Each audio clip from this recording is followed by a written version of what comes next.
EDSI's second anniversary celebration. Masaya at puno ng tawanan ang samahan ng Kalingap team, sa pangunguna ni Kuya Val, habang ipinagdiriwang ang ikalawang anibersaryo ng EDSI. Ngayong taon, nagdesisyon ang team na magbakasyon, at sobra ang saya ng lahat. Napuntahan nila ang mga lugar na puno ng maganda at malinis na tanawin, mga bundok na nagbibigay ng kakaibang ganda sa paligid. Habang naglalaro at nagkukwentuhan ang buong team, napapansin ng marami na hindi naglalayo ang dalawa, si Edo at Viancy. Sa bawat sandali, halata ang kanilang malalim na koneksyon at espesyal na bond, tila may sekretong tanging sila lang ang nakakaalam. Makikita sa kanilang mata at titig ang nasa loob ng kanilang puso at isipan, ang damdaming hindi pa nasasabi ngunit ramdam ng lahat. Mas lalo pang pinakita ng dalawa ang kanilang talento sa pagkanta. Sa kanilang duet, tumindi ang kilig at hiyawan ng buong team. Ang bawat nota at tugtog ay tila mensahe ng damdamin na hindi lang para sa musika, kundi para sa isa't isa. Sa sandaling iyon, ramdam ng lahat ang magic ng koneksyon nina Edo at Viancy, isang espesyal na sandali na hindi malilimutan.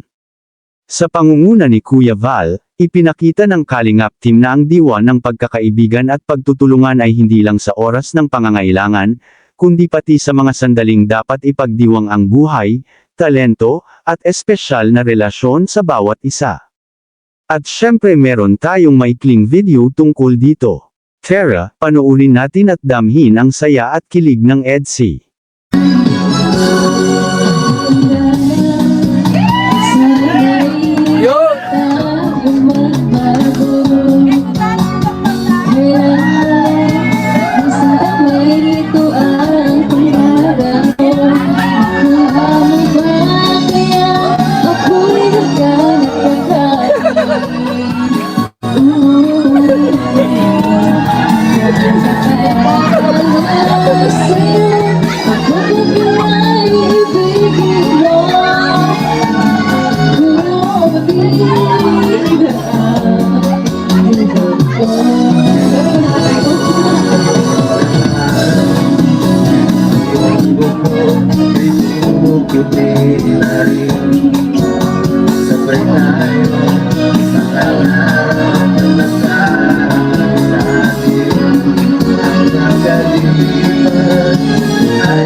Kiss pa!